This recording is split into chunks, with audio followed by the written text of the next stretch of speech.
Hey man, you alright? What do you think? Oh, God damn it. Oh. Well, what's wrong? You wanna talk about it? I have night terrors, okay? It's just a thing that I've learned to live with. Oh. Maybe you should do something to help with that. No, I don't. Just listen, I don't need to explain myself to you. Why are you even here? Also, you look different. Right, see, that's definitely because you're going through some magic budget increases to make the effects that much better, and absolutely not because your 7-year-old made off with your Tails plushie and now you can't find it. Right, there's no way that would ever happen. Look, man, I'm getting kind of worried about you, and I just think that maybe you should take some time out and actually, like, talk about a game you like for once. And I'm not talking about, like, a game that everyone else hates and you like. I mean a game that the general consensus is that it's good. And, you know, maybe one that's you have fond memories of. Look, aren't you supposed to, like, scare me or do something insidious like you always do? Well, actually, you haven't done that in a while. I haven't done that in a while. Oh, see, well, I tried that for a long time, but it's become abundantly clear that there's no amount of scares I can throw at you that will ever come close to the horrors you lock away inside your own head. Okay, that's fair. You really like Nights into Dreams on the Sega Saturn. You think that would help? Also, I really like the Sega Saturn. That's where I'm from. You do have a one-track mind in that regard. Oh, you have fun. I'm gonna go scare somebody else, because they're easier than you. It's not the worst idea in the world. Won't be going back to sleep anytime soon. It is about 2 in the morning, so whatever, let's do this. It makes me question why! So, actually, Nights into Dreams is one of my secretly favorite games ever. And it's one of those games that the fans themselves that really like it say it's amazing and love it and everything's great about it. But you don't see it talked about too often. Part of the reason for that, I think, is that it was one of the handful of first-party releases for the Sega Saturn.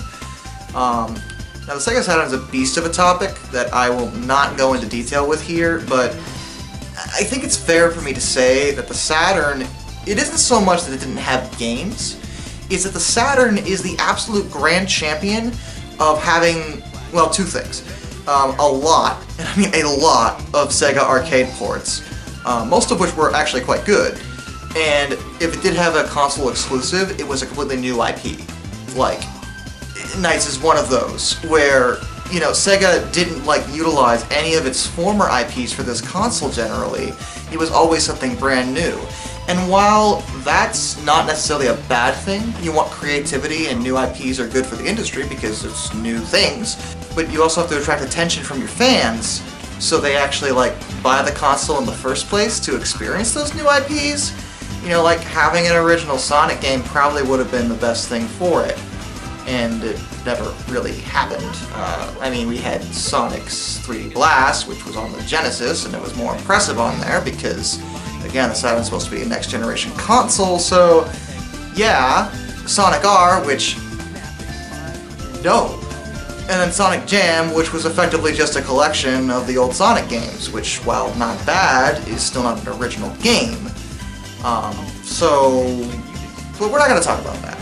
We're here to talk about positive things, and Nights is an incredible experience if you haven't actually played it, especially for the Saturn. Nights really showed that the Saturn could effectively compete with the N64 and the Sony PlayStation, had anyone really given it a chance.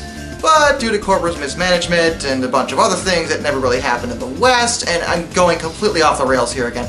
We're not talking about the Sega Saturn, we're talking about Nights. Focus on the game. sorry, I'm exhausted. Alright, so NiGHTS is a game about dreams. That's the whole theme, and in fact, the development team later said that they did a lot of analysis in terms of dreams and what they do and what certain things represent. Like, there was a lot of thought in this. And as a concept, the game actually existed as far back as when Sonic 2 was released, but it never started development until way later, obviously. Oh, and it's also probably fair to mention that the guys behind Sonic, including at the time both Yuji Naka and Naoto Oshima, were totally and directly involved with Nights into Dreams development. Like, Naka was the lead programmer. Oshita designed Nights. So this was entirely based off of the guys that brought us Sonic the Hedgehog. So already I've gotten everyone's attention. Now that we're on that topic, let's discuss the actual game. Again, dreams. It's about dreams. Nights into Dreams. So the game centers around two teenagers who absolutely do not look like teenagers, but whatever, named Elliot and Clarisse. They both have troubled lives at the moment. And like, the idea that like it's an everyday issue that they're going through. Like, Elliot is upset that his basketball skills probably won't be as good as he wants them to be, and he loses, and that's like the worst thing in the world. And Clarisse is upset that she has stage fright but wants to be a singer, and she fails her audition, you know, general kid issues, but it's supposed to be relatable, so we get that. And they go into their dreams and wind up having nightmares about both these real-life issues, again, like normal people would. The game utilizes the idea that when we go to sleep, we go to a different dimension of two parts. One part is NiGHTopia, which is the land of dreams. The other part is the realm of nightmare, which I feel like its name might give it away what part of the dreams is it about. The issue that's going on in the dream world is that an entity by the name of Wiseman is attempting to take over the entire dream world. Following that, he plans on taking over the real world as well. He creates a bunch of Nightmarens, as they're known, to attempt to, you know, his coup to take over everything. However, one of them, by the name of NiGHTS, winds up rebelling against Wiseman. You see, that's one of the key elements of this plot. NiGHTS is not, in fact, a resident of NiGHTopia. NiGHTS is a Nightmaren who decides to rebel. I actually kind of like that. So NiGHTS chooses to fight against Wiseman, so Wiseman imprisons him. See, the whole reason why Wiseman created these entities is to specifically to steal dreamers' power. See, when we dream in this universe, we get different powers represented in colored orbs called idea, or idea. It's spelled weird. So the idea consists of courage, purity, intelligence, growth, and hope. Now, NiGHTS was specifically created to help take the courage idea. But because NiGHTS rebelled, that's the one idea that Wiseman cannot take. In addition, because he imprisoned NiGHTS in the idea shrines, both Elliot and Clarisse wind up with the ability to use their ideas of courage to free NiGHTS, and together, with NiGHTS' help, they are able to push back against the nightmares and save the dream world as well as their own real lives from detriment and decay and horrific destruction because Wiseman's evil. Ooh.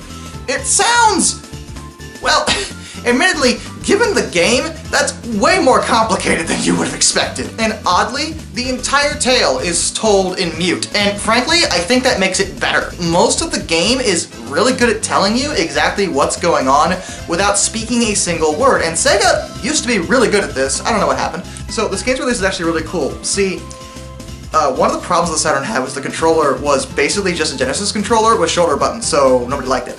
So, with NiGHTS, because of the way the game is played, they released the Sega Saturn 3D controller. It's got an analog stick, and it actually kind of looks like a Dreamcast controller. It's effectively a prototype for the Dreamcast controller. But this thing totally works. It's got a little switch to flip back and forth between the D-pad and the analog stick. You may be wondering why that is. That is because out of all the Saturn games that I specifically own, this only works with NiGHTS. So, it's a little irrelevant. But, it was a nice thought. Also, why do I own this? Like, I was going through my collection to try for this review, and I was just reminding myself of how much money I spent in my youth that I could have saved now that I'm an adult. Look, I don't mind having this, I just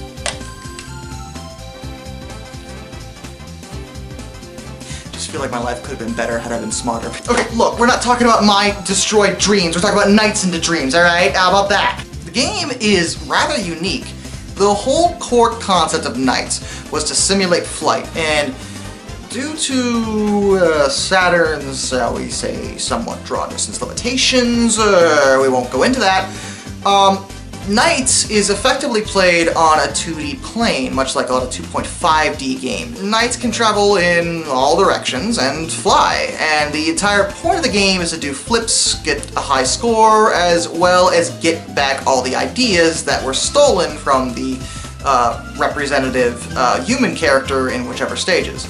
Elliot and Clarisse's stages are split off, so they both have unique stages right up until the final one. They both wind up fighting Wiseman, but the bosses they individually face are completely different. This kind of enhances the game experience as you wind up having to play as both characters in order to get the whole story. There are a ton of different collectibles, most of which I don't even know the names of, and that's not really relevant. The point is, the entire game is based on score, and it's also time-based. It actually makes sense in that regard, because the idea is that you only have a certain amount of time to get through the dream before you wake up. And it honestly makes the game rather fun, because you wind up having to do, you know, pirouettes to enhance your score, as well as get through the level in a rather quick amount of time, so you're able to actually, beat it before you wake up. It works, it really does. The game is rather smooth when it comes to play, and overall, it's an absolute joy and fun experience. I really, really love just the freedom of motion the game provides. It's just such a fun game to pick up and play. Even if you're not that into the lore or even in the art direction, actually just playing this game and flying around is a lot of fun to do. And you're probably saying, what's the point of the score if, like most games by this point, that didn't matter? Well, first of all, there is a ranking system in the game for each individual level, ultimately winding up, as a total score prior to the bosses. The bosses themselves aren't ranked, but the levels are.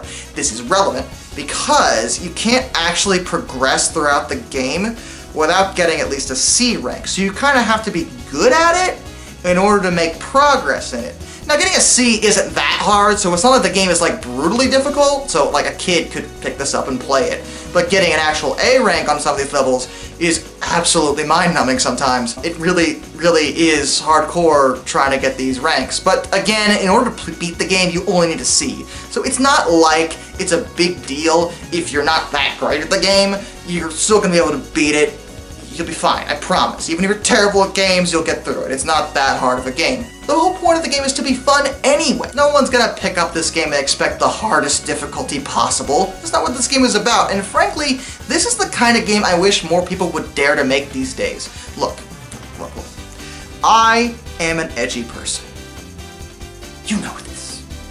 But even I can admit that every so often, you need a break from that. Like, a lot of games are like so serious now. We got chainsaws on our guns. FPSs and the horrors of war.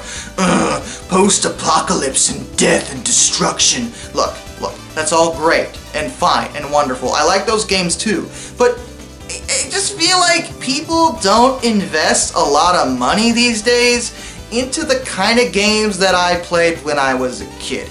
Maybe I'm being nostalgic here, but I feel like a lot of games that we used to play, those types of cartoony experience that are more artistically driven, or more experimental, or just made to be fun, don't really happen now. Or if they do, they're like super indie and like off the radar, You don't get a AAA game like this anymore, is what I'm saying. Unless you're Nintendo, and even Nintendo kind of gets more serious and like driven by more modern gamers' tastes. And I don't blame them for that. And I'm not against anyone who likes serious stuff. Some of my favorite games are super serious, okay? That's not a problem. But I think the gaming industry in general could benefit from a bit more variety, and there's nothing wrong with playing, quote-unquote kiddie games like Nights because they're childish and stuff. Why would you want to play that? Why don't you just play some Call of Duty? Listen, just shut up. Call of Duty's fine. I don't have a problem with Call of Duty. Oh, you like Call of Duty? It's not nearly as hard as Dark Souls. That's where real gamers play. Okay, now I have a problem with you. Look, my point is that this game is kind of a dying breed nowadays, and I miss that. I miss this era of gaming in general. And NiGHTS is just such a good experience. The bosses are all unique and require different strategies in order to beat, which is weird, because, like, it's a pretty simple game. You wouldn't think that, but really, every single boss in this game is defeated through different strategies. I'm not going to tell you what they are because that would spoil you actually playing the game, but I just really like that level of thought. It's actually more complex than Sonic at the time, because, like, if you think about it, most Sonic bosses were defeated using the same strategy. Jump on him. Ta-da! But NiGHTS is not like that. You actually kind of have to think and strategize, and remember, you're on a time limit here. Like, that kind of enhances the difficulty of the game a little bit, and these bosses are all fun, unique, and enjoyable to play. And again, really showing that the Saturn, had it been given a shot, could have delivered some really top quality titles. And there's a ton of symbolism in NiGHTS. Again, like I said, they researched dreams for this, so they wanted to try to make everything make sense for the characters involved. Obviously, Wiseman is the final boss, makes sense because he's the villain, but if you want to think about both Clarisse's and Elliot's issues and try to apply those to the bosses they specifically face, let's have fun with that. Let's start with Clarisse. So Clarisse's boss consists of Gilwing, Gulpo, and Jackal. So if we were to analyze these and through educated guesses, let's imagine what each of these nightmares is meant to represent in terms of fears for Clarisse. Well, if we start with Gilwing, who's the first boss, well, on the surface you might say, well, maybe she's just afraid of snakes. And I thought that too, but the thing about Gilwing is not a snake, nor is he a dragon. He's a tadpole. So, if we analyze that further in terms of what tadpoles represent generally, which is, of course, metamorphosis or evolution if you're Pokemon, maybe what Gilwing is actually supposed to represent to Clarisse is the fact that she's never going to, shall we say, metamorphosize into a professional singer. She'll be stuck as a tadpole forever, you know, metaphorically speaking.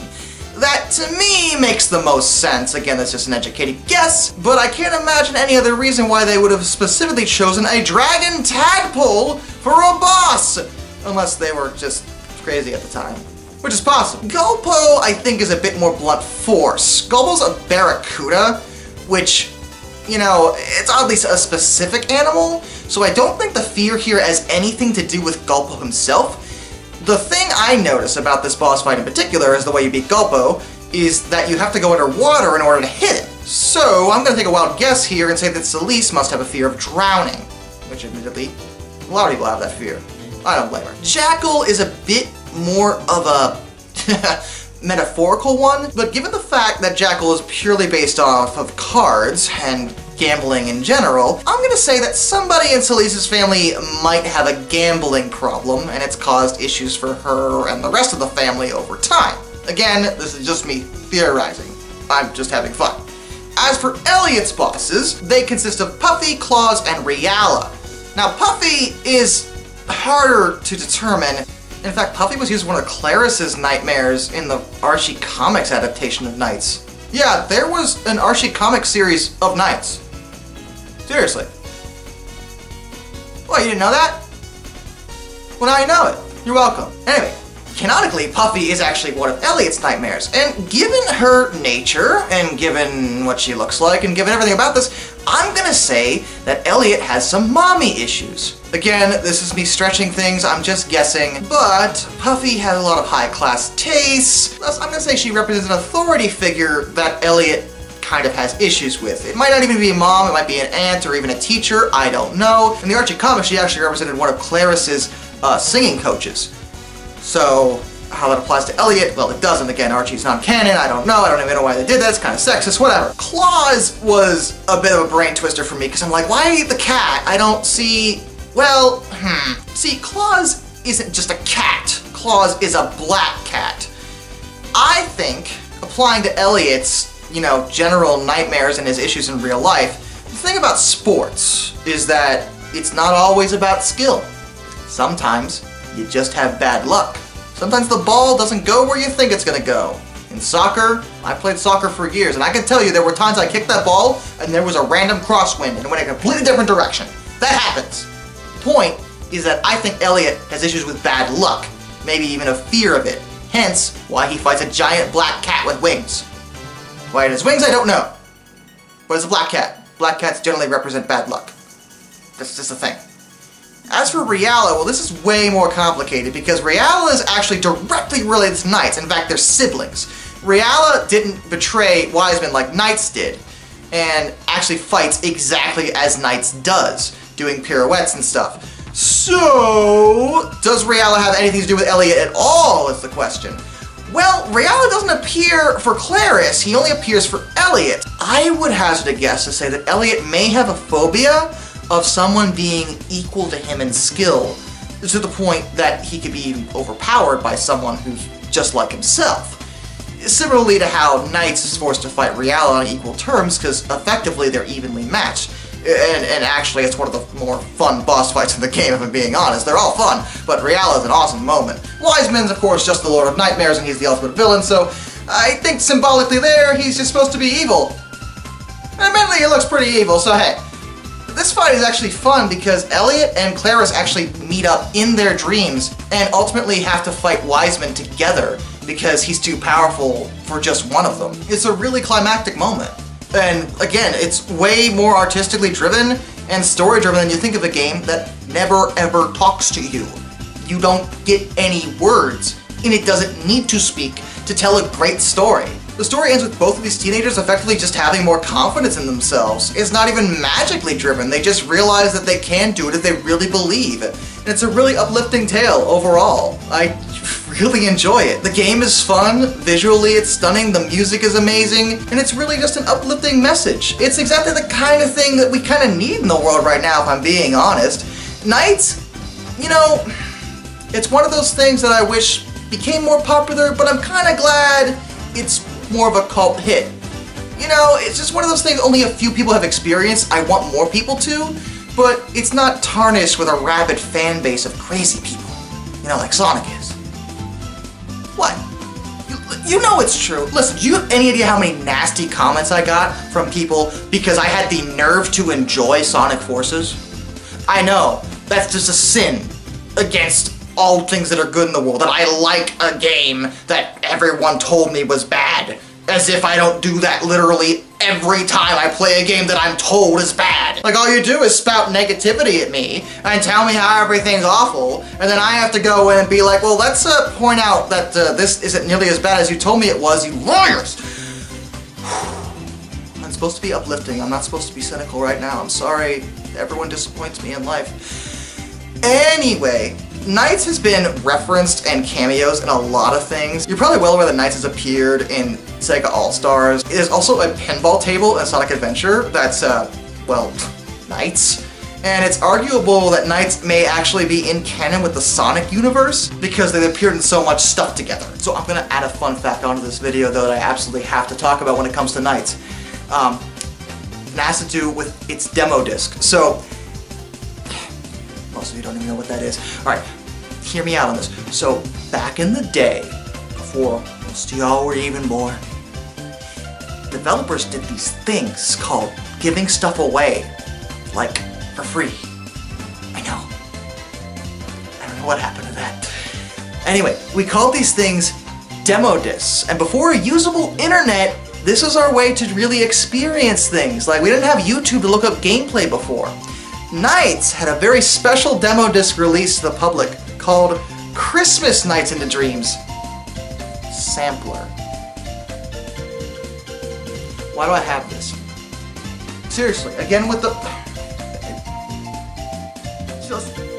hate myself. So, back on topic. Christmas Nights is often considered a standalone game compared to the regular NiGHTS because not only is there a story in the game, it's a continuation sort of epilogue onto the main story, but it has so many friggin' Easter eggs in it. Like, I've never seen so much effort put into a demo disc. I'm gonna stress the footage you're watching, however. is actually the HD remaster of Christmas Nights, which was included on the Steam version of Nights, as well as the PS2 version, and really any version past the Saturn version. See, Nights was remastered, and the graphics were slightly upscaled, and all the footage you've seen in this review has been taken from the Steam version, but I have set it specifically on the Saturn version of the graphics. I didn't want to record directly from my Saturn because, frankly, that's a pain in the butt. In any event, the HD upgrade does look nicer, but there is no downscaling option for the Christmas Nights content, and I don't know why. So anyway, this is just gonna look a little nicer than what you're used to. You know, just imagine this, only blockier, and that's the Saturn version of Christmas Nights. But listen, so ultimately Christmas Nights has a pretty cool story, and it's, you know, a nice little freebie. You know, if you haven't played Nights, it's great to see, because now you can experience the game for free and decide you actually want to buy it. And if you have experienced Nights, well, it's an epilogue to the story you already probably enjoyed. Everybody wins, right? Well, on top of everything else, there's so much random content shoved into this thing, like a karaoke mode and a sound test and all this other stuff, that I have no earthly clue. They must have been bored or something. I don't get it. Couldn't one of you, like, have gone to help the one dude programming Sonic Extreme? Or was it too late for that? Like, I'm not complaining about Christmas Nights, I'm just saying, like, you could reallocate someone to the... whatever. The point of Christmas Nights was actually to exploit the fact that the Saturn used an internal clock, which, believe it or not, for a console was kind of a new thing. In that, for example, if you played the game on Christmas, it would be snowing, and Santa Claus would be there. If you played it any other time of the year, well, between November and January it would still be snowing.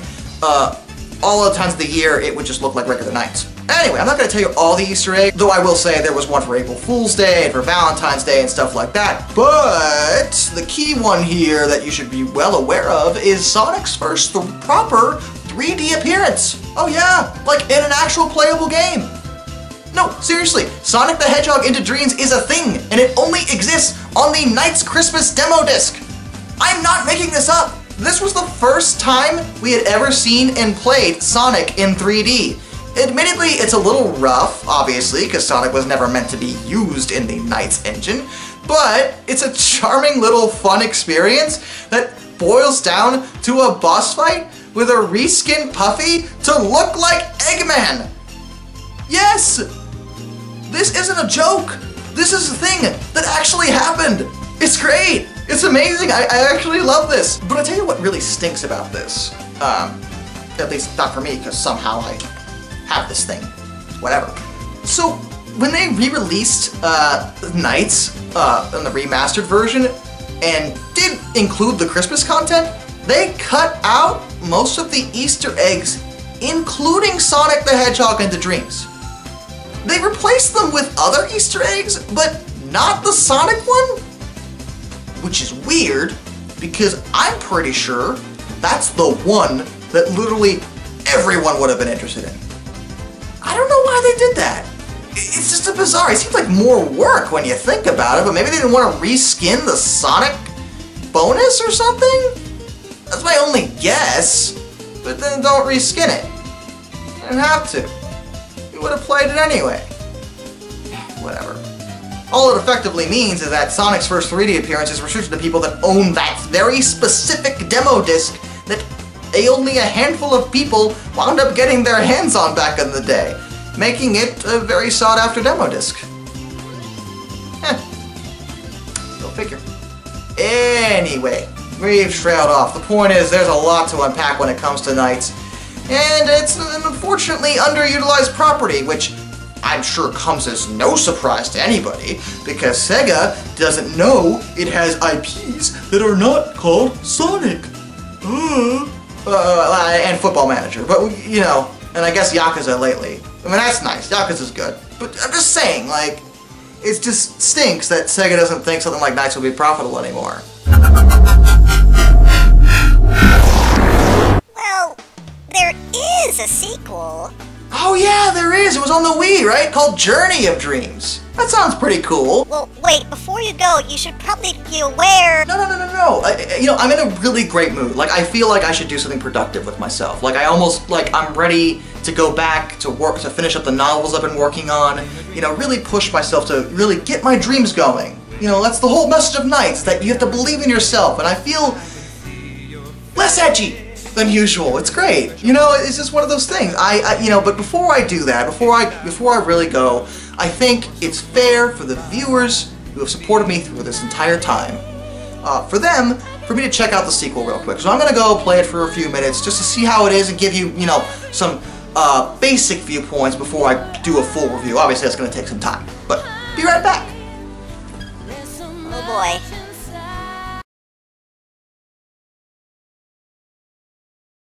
Dreams are a lie. Everything you've been told has been nothing but lies. Are you okay? Like words upon a page, or ink upon a canvas.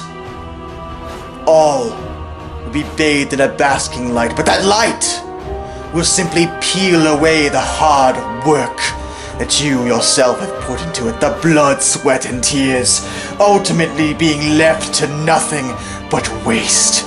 So you're not okay?